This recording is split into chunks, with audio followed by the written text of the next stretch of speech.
Yeah, Elsie Arntzen, Superintendent of Public Instruction. This Defund the Police effort, I saw that the ACLU of Montana, which is, of course, a radical left-wing organization, they don't support our Second Amendment rights, which allows us to defend ourselves, to defend our families.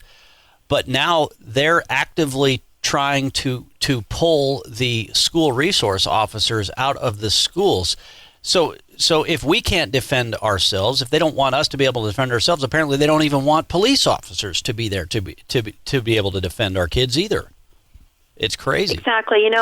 SROs are they're genuine people, and they're men in uniform, men and women in uniform, and they represent safety. It's another layer of school safety besides those barriers of windows and that barrier of protection of making sure the doors are locked and things like that. This is a very human component to share that we're here for you, and not just here for you because they have protection, but here for you to listen.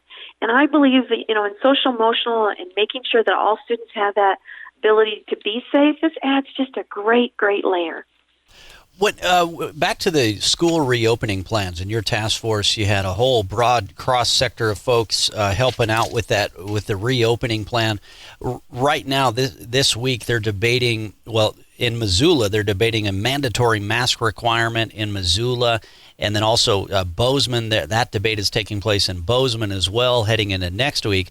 But I think if I recall correctly from the Missoula plan, they would if they do have a mandatory mask requirement, it would exempt children under 12 years old. So I think an acknowledgement to the fact that, hey, it's going to be hard for kids to have to wear a mask, A, to begin with, for them to keep it on, fidgety, things like, but B, also that kids are of less risk when it comes to COVID-19. Yeah. So when it comes to masks, what's obviously some parents and teachers will choose to wear masks this fall when schools reopen, but was there discussion within your task force about whether or not to include a mask requirement or a mask recommendation or anything like that?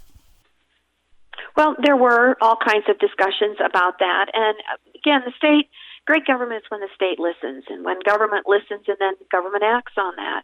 And it was not left up as being mandatory. It should be at that local level with the county health, but also with the understanding of one size doesn't fit all, just like one mask size doesn't fit all.